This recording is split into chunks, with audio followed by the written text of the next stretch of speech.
ଅଛି ଆମେ ଏଇ ମିଶାଣ ଚିହ୍ନ ଲେଖିବା ହେଲା ତାପରେ ଏଟା ଗୋଟେ ଏଇ ସଂଖ୍ୟାର କାମ ସରିଲା ଆମେ ଏଇ ସଂଖ୍ୟାକୁ କରିବା ଦ୍ବିତୀୟ ସଂଖ୍ୟାକୁ କରିବା ଏବେ ଦେଖ 15 ହରଣ କେତେ 15 ରୁ 15 ରେ କରିବା ଏଠି मिश्रण ऊपर केते अछि लवरे केते अछि 3 ଆମେ ଏଠି 3 ଲେଖିବା ଏବେ ଦେଖିବା 15 ରୁ 5 ରେ ବଦଲେ କେତେ ଆସିବ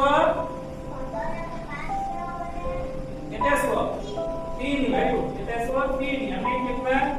3